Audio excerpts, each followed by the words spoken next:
meluruskan bahwa proyek renovasi Jakarta International Stadium adalah kebutuhan untuk mengikuti standar FIFA, bukanlah politisasi atau bahkan bagi-bagi proyek.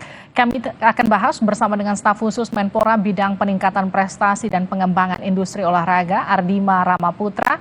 Mas Dima, selamat malam. Selamat malam, Mbak.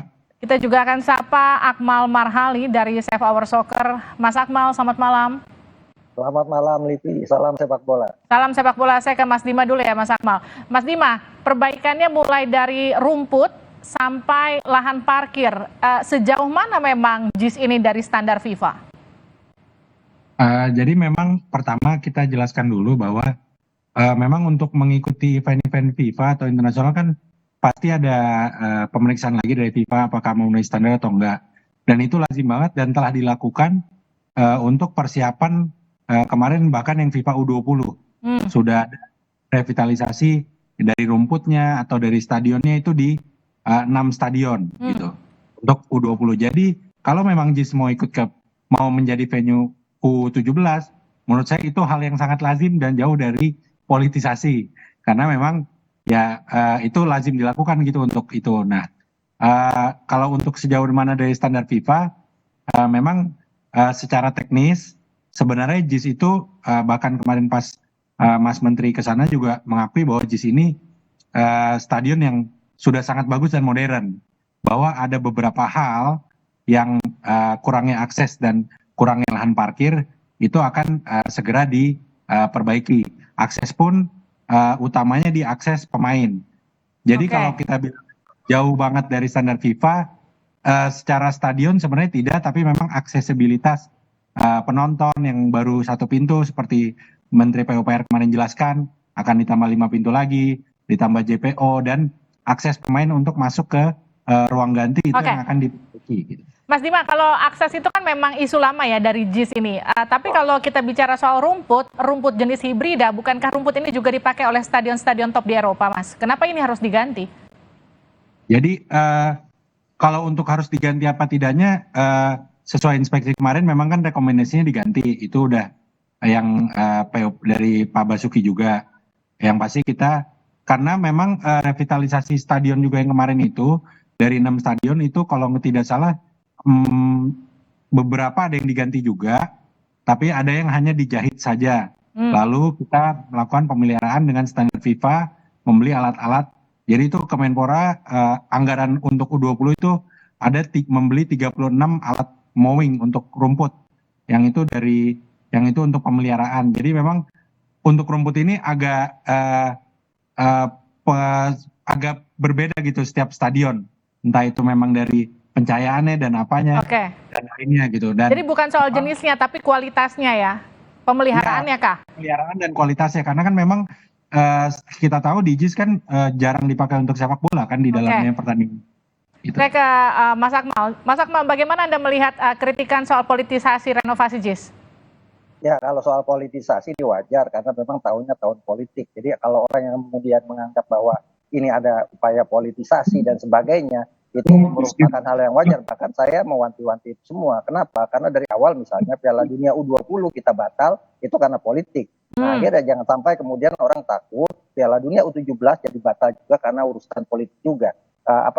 Menguatnya aroma politik ini gitu kan bisa jadi misalnya Pak Erick membantah karena kebetulan yang sebelah Pak Anies Baswedan akan maju sebagai capres, kemudian Pak Anies Pak Erick Thohir kemungkinan lagi digadang-gadang menjadi cawapres. Nah ini akan menjadi ramai kalau kemudian misalnya pada tanggal 15 Oktober sampai dengan 25 November nanti kedua-duanya mungkin akan maju gitu. Ini akan jadi ramai lagi. Nah, ini yang bahaya. Jangan sampai kemudian kita batal lagi jadi tuan rumah gara-gara dipolitisasi. Kemudian kalau bicara masalah stadion, saya mengkritisi Pak Kemal. Pak Kemal ini mungkin dia pakai standar umum saja bahwa sepak bola itu rumputnya harus rumput alami.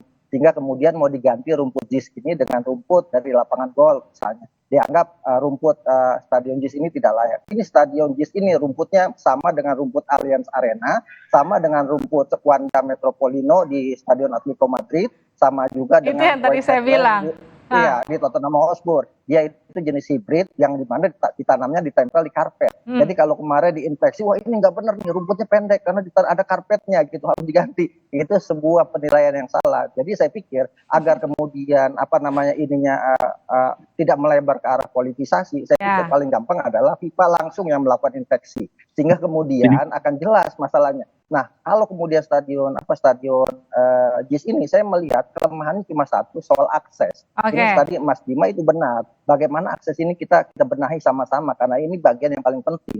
Misalnya nanti parkir di Ancol atau parkir di Kemayoran. Nah, bagaimana dari Ancol ke Kemayoran ini kemudian ada alat transportasi yang bisa mengantarkan penonton masuk ke JIS. Yang kedua soal perimeter. Nah, ini kan problem di stadion JIS ini termasuk pintu akses keluar. Saya pikir itu saja. Kalau urusan di dalam, urusan single seatnya, urusan urusan ruang ganti, urusan jajuzi, kemudian urusan ruang wasit dan sebagainya, ini yang nomor satu di Indonesia. Bahkan menurut saya Stadion Utama Gelora Bung Karno kalah.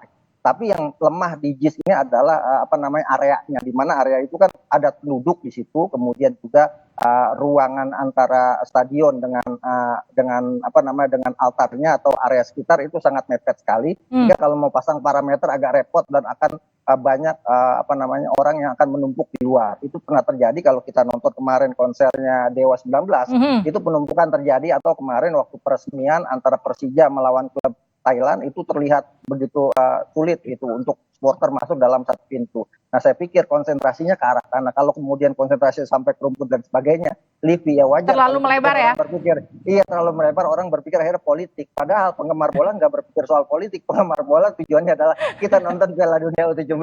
Ini PR Mas Dima ini. Itu PR Mas Dima. Tapi Mas Dima, Mas Dima saya dikoreksi ya Mas kalau salah. Ini kan anggaran renovasinya tuh 5 triliun rupiah. Kalau biaya pembangunannya kalau saya nggak salah itu 4,5 triliun. Kenapa biaya renovasinya lebih besar daripada biaya pembangunan, Mas? Nah, memang kalau renovasi stadion itu memang sekarang itu sudah ada di Kementerian PUPR, di Kementeriannya Pak Basuki. Jadi memang Kemenpora itu hanya melakukan rekomendasi teknis saja untuk stadion-stadion dan pemeliharaannya nanti dibantu Kemenpora. Tapi kalau untuk renovasi dan revitalisasi stadion, termasuk U20 kemarin, revitalisasinya itu ada di PUPR, Mbak. Oke, kalau tadi seperti yang ditanyakan sama Mas Akmal, kenapa kemudian pengecekan tidak dilakukan langsung oleh FIFA? Kenapa kemudian harus dicek langsung sama pemerintah kita? Bagaimana ketika nanti sudah direnovasi tapi tetap tidak sesuai standar FIFA? Kami juga masih menunggu dari PSSI karena kan tadinya jadwalnya minggu ini itu ada koordinasi antara PSSI dan Kemenpora untuk penyelenggaraan U17 ini. Tapi hasil kemarin komunikasi terakhir dengan Bapak Mas Menteri dengan Pak Ketum Erick Thohir itu akan segera koordinasi dan juga menunggu inspeksi dari FIFA ini terkait untuk venue-venue U17. Oke, jadi diinspeksi dulu baru kemudian proses renovasi dilakukan ya Mas? Ya, supaya dasarnya juga lebih kuat, cuman mungkin memang jangan sampai direnovasi dulu, tahu-tahu nanti nggak sesuai standar FIFA, jadi harus renovasi lagi. Tapi mungkin untuk aksesibilitas sih sudah bisa dimulai duluan, Mbak. Oke, karena memang itu problem utamanya ya soal akses ya. Ya, setuju sama Pak Mas Akmal tadi. Oke, Mas Dima, kalau disebutkan gini, tadi kan Mas Akmal juga sempat mention soal bagaimana memisahkan antara politik dengan sepak bola, karena sulit kemarin di U20 saja syarat politisasi. Bagaimana kemudian memisahkan dengan U17 sekarang dengan unsur politiknya? Karena sekarang kalau kita bicara soal kritikan, datang dari hal yang nggak perlu diperbaiki, tapi kemudian diperbaiki. Bagaimana pemerintah meluruskan ini bukan politisasi untuk Anies atau bahkan bagi-bagi proyek? Wah, kalau bagi-bagi proyek itu sangat jauh ya dari kapasitas saya dan terutama juga untuk politisasi, karena yang pasti memang tugas dari Bapak Presiden ke Mas Menteri itu untuk memastikan, untuk mendampingi bahwa event-event olahraga yang ada di Indonesia ini berjalan dengan lancar dan tertib dari penyelenggaraan sampai administrasinya gitu. Nah, untuk politisasi ke pemilu yang akan datang gitu, tentunya kami di Kemenpora pasti akan bekerja seprofesional mungkin gitu. Mas Menteri juga pasti akan mendukung semua event-event yang akan ada di Indonesia ini berjalan dengan lancar gitu sih, Mbak.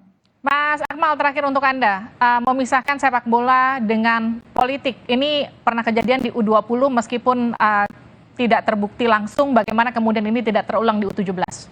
Ya ini agak repot, kita berharap para politisi kita tidak mengedepankan ego untuk kepentingan Piala Dunia U17. Itu kita harapkan itu. Kenapa? Kalau kemarin misalnya Argentina melawan Indonesia saja sudah mulai politisasi bola. Ada partai politik tertentu datang dengan seragam tertentu, seragam partainya kemudian menyanyikan yel-yelnya untuk nonton Indonesia lawan Argentina. Apalagi nanti Piala Dunia yang digelar di 6 daerah misalnya kan masing-masing mau ada yang pemilihan gubernur, pemilihan wali kota, pemilihan bupati, selain pemilihan presiden. Nah ini agak berat. Karena itu kita berharap para politisi kita dewasa dalam bertindak dan berpikir bahwa ini kepentingan adalah kepentingan bangsa untuk event internasional agar nama besar kita di internasional menjadi baik. Yang sampai ntar kasus jadi hat-trick. Olahraga harus dipisahkan dari politik. Kesandung sekali aja dan 2 kali gitu ya Mas Akmal. Betul. Ini bisa tiga kali yang saya khawatir. Jangan dong. Pertama kita batal Piala Dunia U20, kita batal jadi tuan rumah World Beach Games, nanti jadi tiba-tiba dipolitisasi kita batal jadi tuan rumah Piala Jangan. Itu jangan sampai kejadian. Udah cukup kesandung sekali aja, udah jangan berkali-kali. Terima kasih Mas Akmal, terima kasih Mas Dimas telah bergabung bersama kami di Sapa Indonesia Malam. Sama-sama. Saudara Menko Polhukam Mahfud MD